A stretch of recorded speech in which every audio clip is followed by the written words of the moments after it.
各位老铁，说起小米汽车，那感觉就像一趟刺激的过山车。前一秒还在云端庆祝新车 YU7 的订单多到爆炸，下一秒咚的一下，销量直接给你来个自由落体，这反差真是让人心脏有点受不了。我跟你们说，就在6月底，小米那第二款车 U7 闪亮登场的时候，那场面，家伙锣鼓喧天，鞭炮齐鸣，红旗招展，人山人海。开售才1个钟头，那大订单，也就是锁死的不能退的订单，就像开了闸的洪水一样，哗啦啦的涌进来，直接冲破了 28.9 万台。更夸张的是，18个小时就锁定了超过24万台。这个数字是什么概念？它就像一颗重磅炸弹，把中国新能源车市的历史记录炸得粉碎。当时我看到这数据，心里就一个想法，雷军这是要封神了啊，小米汽车这是要一飞冲天，拳打特斯拉，脚踢比亚迪了。可谁能想到呢？现实这个导演总喜欢拍一些反转再反转的剧情，狠狠地给了所有人一个大嘴巴子。就在刚刚过去的7月第1周，也就是6月30号到7月6号，最新的上险量数据出来了。这个上险量大家得知道，它不是厂家自己说的卖了多少，而是车子卖出去之后，真正交到车主手里买了保险的数量，这是最真实、最没有水分的交付数据。你猜小米卖了多少？区4890辆，这个数字跟之前那几十万的订单一比，简直是9牛1毛。更要命的是环比，也就是跟前一周比，那个跌幅啊，就像从悬崖上跳下来一样。断崖式暴跌了 46.2%， 直接成了那个星期新势力销量榜前10名里摔得最惨的一个。这剧情比任何一部好莱坞大片都刺激。那问题就来了，好端端的怎么突然就崩了呢？这背后啊，其实是环环相扣的。首先你想想 YU7 发布，那些本来揣着钱准备买 SU7 的老铁们心里就开始打小鼓了。他们会想，这新的 YU7 看起来也不错啊，要不我再等等，看看这俩车到底有啥区别，哪个更香。人心一犹豫，这下单的手自然就慢下来了。这就叫持币观望，是消费心理学里很常见的一种现象。其次也是最要命的一点，就是 YU7 这一下爆单，直接把小米的生产线给干趴下了。咱们得明白，一个汽车工厂的产能，也就是它在一定时间内能生产多少辆车，是相对固定的。现在好了， SOXU7 的订单还没消化完， YU7 的订单又像山一样压过来，两条队伍都排在同一个食堂窗口打饭，那能不乱吗？两款车争抢同一个工厂的产能，结果就是 SU7 的生产受了影响，而 YU7 呢，又因为是新车，还没办法大规模的交到用户手里，一个老的跟不上，一个新的上不来，这青黄不接的销量数据能好看才怪了。所以你看，产能和交付这两个词，现在就像一把锋利无比的达摩克里斯之剑，直愣愣的悬在雷军和小米汽车的头顶上，这把剑随时都可能掉下来。其实啊，雷总对这个问题早就跟热锅上的蚂蚁一样，急得不行。我记得很清楚，在小米第一款车 SU7 上市前，他在央视的采访里就掏心窝子的说过，他当时特别焦虑，怕两种情况，一种是车子发布了，没人买，凉了；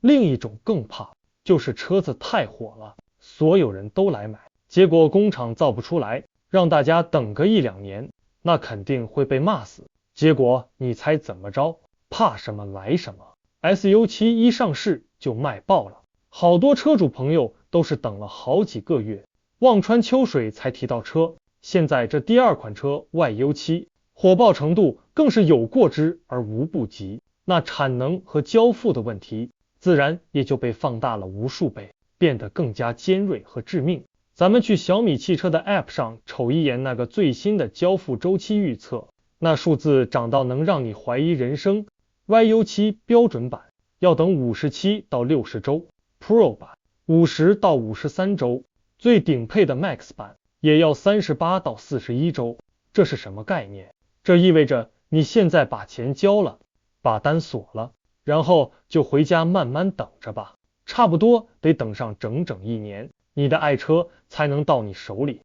这1年的等待，足以把任何一个消费者的热情和耐心都磨得一干二净，造成今天这个局面。说白了，一方面是小米和雷军自己可能都没想到，自家的车能有这么大的魔力，订单量像海啸一样，远远超出了他们最大胆的想象。原来准备的那点产能，根本就是杯水车薪。另一方面，汽车的供应链，那可是一个极其复杂、牵一发而动全身的庞大体系。它不像咱们做手机，今天想多生产100万台，明天加班就行。汽车的每一个零件，从一颗螺丝到一个芯片，都受到各种因素的制约。产能的提升需要一个过程，我们管这个叫产能爬坡，就像爬山一样，得一步一步来，没办法一脚油门就冲上山顶。为了让大家更直观地感受到小米这订单有多疯狂，咱们来横向对比一下，18个小时24万台锁单量，这是什么水平？我给大家一个参照物，汽车界的霸主特斯拉，2025年第1季度，也就是3个月的时间，在中国市场的总销量是13.72万辆，小米 YU7 用不到1天的时间完成的订单量，就把特斯拉1个季度的销量给远远甩在了身后，这简直就是奇迹。可订单再多，你工厂造不出来，那这些订单就不是你的功劳簿，而是你的催命符。小米现在投产的北京亦庄E7工厂设计的年产能，也就是1年最多能造多少车，才15万台。就算现在工人们3班倒，机器24小时不停机，再把生产线优化到极致，今年的实际产能撑死了也就30万台。这点产量，光是满足之前 SU7 的订单就已经捉襟见肘了，根本不可能再分出多余的产能给 YU7。那2期工厂呢，设计产能也是15万辆，虽然6月份说基本完工了，但还有些边边角角在收尾，月初才刚刚开始试点生产，最快也得月底才能全面开动，然后又是一个漫长的产能爬坡过程。至于更遥远的3期工厂和武汉工厂，那更是8字还没一撇呢，属于远水解不了近渴。这一幕是不是感觉有点似曾相识？没错，时光倒流回2017年，当时的特斯拉和马斯克就深陷在同样被称为产能地狱的噩梦里，手里握着堆积如山的 Model 3订单，可就是造不出来车，车交不出去，钱就回不来，公司差点因为现金流断裂而直接破产。马斯克自己都说，那段时间他睡在工厂里，心力交瘁，公司距离倒闭就只有1步之遥。历史不会简单的重复，但总是压着相同的韵脚。今天跨界造车的雷军正在亲身体验着8年前马斯克经历过的那场噩梦。汽车产能这把利剑高悬，交付难题这团烈火炙烤，小米汽车的红色警报已经拉响。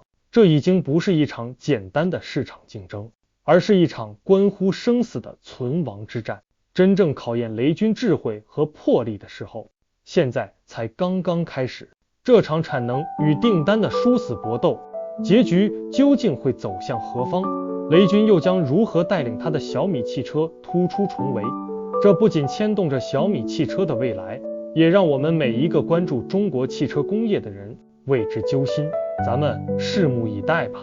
好了，我今天就讲到这里，谢谢各位。